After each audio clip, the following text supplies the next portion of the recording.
Niat busuk para pendiri Demokrat untuk menyeret-nyeret Jokowi bukan hal yang tabu.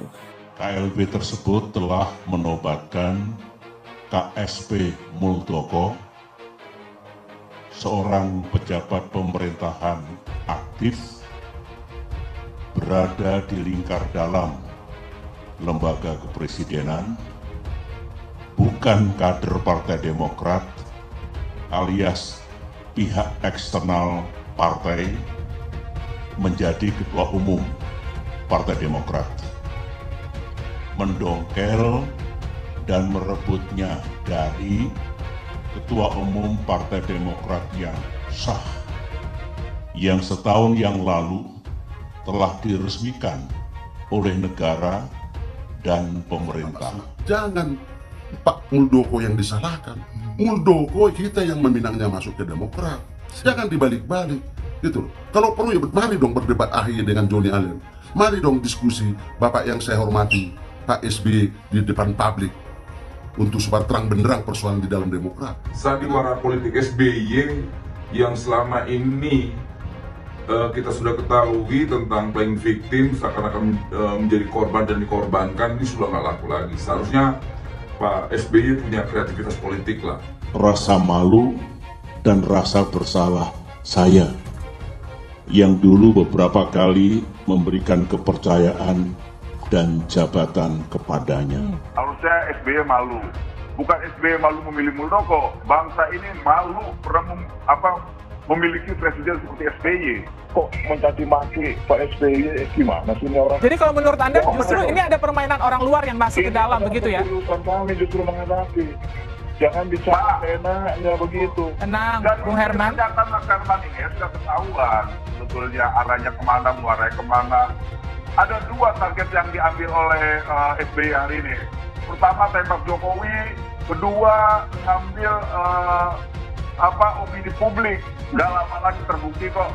Gak lama lagi terbukti. Gini, kalau mereka serius berkelahi, jangan jaga Jokowi dong. Jangan jaga presiden. Oke.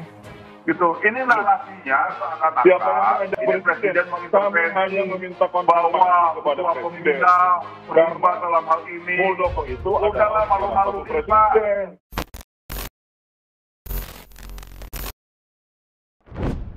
Terkait kisru Demokrat yang masih panas-panasnya, banyak agenda-agenda politik terselubung dari musuh-musuh Jokowi yang ingin menargetkan dia sebagai biang keladi. Tapi pihak istana tidak sebodoh itu. Loyalis Demokrat yang mengancam akan melakukan demo pun tidak ditanggapi oleh pihak istana.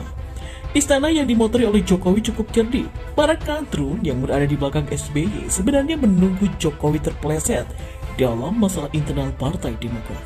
Ya, terkait soal itu Dewan Pakar Partai Keadilan dan Persatuan Indonesia atau PKPI, Teddy Gusnaidi mengingatkan kepada SBY dan anaknya AHY agar bisa menghadapi permasalahan internal Partai Demokrat secara jantan. Pernyataan tersebut ia sampaikan langsung lewat akun Twitter pribadinya. Lebih lanjut, Teddy pun meminta kepada SBY dan AHY untuk menggunakan akal dalam menghadapi masalah dan tidak merengek kepada publik. Teddy menilai hal tersebut sama sekali bukan sikap yang pantas ditiru oleh generasi muda.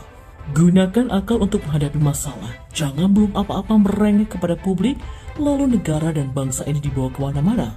Itu bukan sikap yang pantas untuk ditiru oleh generasi muda, kata Teddy. Sebelumnya, Teddy juga sempat menyinggung soal kemelut yang terjadi di Partai Demokrat tersebut untuk tidak menyeretnya menjadi permasalahan eksternal. Namun, karena mereka sudah mengkait-kaitkan masalah itu ke negara, kata Teddy, maka otomatis hal itu juga akan menjadi urusannya. Jadi sekarang cukup jelas soal kisru Demokrat sebenarnya banyak yang ingin menargetkan Jokowi. Mereka berharap Jokowi turun tangan. Bukan berharap, tapi lebih cocok disebut pelan-pelan ingin memancing Jokowi agar ikut masuk ke dalam pusaran masalah internal Partai Demokrat. Bisa-bisa Jokowi nanti jadi kambing hitamnya. Tapi kita lihat dulu siapa-siapa saja yang ingin menyeret Jokowi. Ya, yang pertama adalah AHY. Ya iyalah, enak-enak jadi ketua umum nyaman di posisi ini, sudah pasang pertahanan dan menunjuk SBY sebagai ketua majelis tinggi, supaya kalau nanti KLB harus lewat persetujuan SBY. Sekarang baru sibuk meminta Jokowi agar tidak mengesahkan KLB. Yang kedua adalah SBY sendiri. Ia juga wajar, karena ini terkait dengan masa depan politik anaknya. Selanjutnya, Sekretaris Majelis Tinggi Partai Demokrat Andi Malarangeng yang mengaku yakin Muldoko izin kepada Presiden Jokowi untuk menjadi Ketua Umum Partai Demokrat lewat KLB. Bagi saya sih, masa orang-orang macam dalam lingkaran dalam Presiden tiap hari ketemu Presiden, kira-kira mau jadi Ketua Umum Partai? Kira-kira ngomong dulu nggak? Masa kita nggak minta izin sih? Masa nggak ngomong sih? Kata Andi. Selanjutnya adalah istri AHY. Dia juga menuangkan kekesalannya di media sosial. Ya, dalam cuitannya di IG Story, Anissa Pohan mengatakan, ketika sebuah partai politik haknya diambil dengan cara paksa dan melanggar hukum lebih lagi dibiarkan oleh yang kuasa, apalagi hak rakyat kecil, siapa yang akan dilindungi? Apakah kita akan terus diam? Memang tidak menyebut langsung, tapi kata yang kuasa mungkin merujuk pada presiden. Masa merujuk pada Rizik Syihab? Ya nggak mungkin lah bro. Satu lagi, Rocky Gerung pun ikut-ikutan komentar. Apa dia sudah jadi jubirnya Demokrat? Dia juga minta Jokowi untuk ikut merespon terkait peristiwa tersebut. Rocky Gerung bilang, sebagai atasan dari Pak Muldoko, tentu presiden mesti kasih warning ya. Kalau dia diam itu artinya dia setujui. Kalau dia ngomong maka mesti dipersiapkan teks yang bagus supaya nggak salah bicara lagi. Presiden itu mesti ngomong tentang peristiwa ini. Ini peristiwa nasional, jadi Pak Presiden harus betul-betul memberikan semacam pidato singkat terhadap peristiwa ini. Kalau dia diam, tak memberi komentar, artinya Presiden setuju dong aktivitas politik Muldoko. Peristiwa nasional, ini mah cuma peristiwa lokal aja. Cuma dalam lingkup partai yang mulai nyungsep karena kesulitan meraih suara rakyat. Enak aja bilang ini peristiwa nasional. Peristiwa kecil ini mah dan tidak pantas presiden ikut campur. Sebenarnya banyak yang berharap Jokowi bersuara soal ini, tapi untungnya sudah diwakili oleh Mahfud MD. Pemerintah tidak ikut campur urusan internal partai. Partai siapa juga? Jadi lebih baik Jokowi nggak perlu bersuara. Kunci saja mulut. Bila perlu, perkuat dengan fitur sidik jari, sensor pengenalan suara, pengenalan wajah, dan retina, ditambah pin 12 digit. Biar tidak bisa buka mulut soal KLB Demokrat ini. Cukup diam, lama-lama mereka bakal ngamuk sendiri kok. Ya, silent is gold. Urusan internal kok minta tolong presiden. Sejauh yang saya tahu ya, saat sekolah dulu tidak ada wewenang presiden untuk kecampur dalam urusan internal partai. Memangnya presiden itu emak-emak kepo yang penasaran dengan drama internal partai, bukan drakor. Dan satu lagi, Muldoko harusnya mengundurkan diri dari jabatannya sebagai KSP. Selain soal etis, ini juga supaya Jokowi nggak diseret kubu prihatin dalam masalah ini. Menanggapi soal isu demo yang akan dilakukan di Istana satu di antara pengawal politik Kalimantan Barat yang namanya Ireng Maulana. Ya, ia menilai konflik yang terjadi pada Partai Demokrat merupakan pertarungan elit dalam pusaran politik kekuasaan.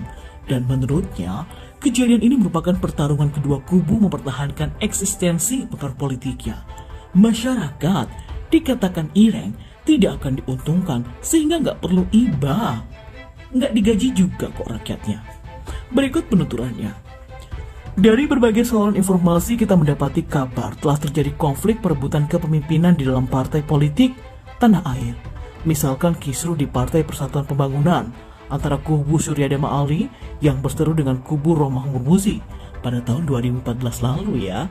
Selanjutnya pada 2015, Golkar juga sempat terpecah menjadi dua kubu, yakni Abu Rizal Bakri hasil Munas Bali dan Agung Laksono hasil Munas Jakarta. Kemelut internal juga meruncing di Partai PAN ketika pendiri PAN Amin Rais meminta pemerintah tidak mengesahkan DPP PAN hasil Kongres 5 yang memenangkan besannya sendiri, Zulkifli Hasan, pada tahun 2020. Tidak berhenti sampai di situ. Dinamika dualisme kepengurusan juga terjadi di Partai Handura pada 2018 antara kubu Usman Sabtaodang berhadapan dengan kelompok Wiranto. Nah, di 2020, Partai Berkarya juga menghadapi kemelut perpecahan setelah terjadi perebutan kepengurusan antara pendiri Berkarya Tommy Soeharto versus Muhdi PR. Ya, walaupun kisruh perpecahan di parpol dapat berakhir dengan komprominya masing-masing, namun satu yang pasti adalah peristiwa politik tersebut tidak memberikan kontribusi kebaikan apapun bagi hak publik. Karena kita tahu, perebutan kepengurusan parpol bukan untuk membela kepentingan masyarakat manapun, melainkan sekedar moves untuk mempercepat lahirnya akses baru kepada jalan kekuasaan.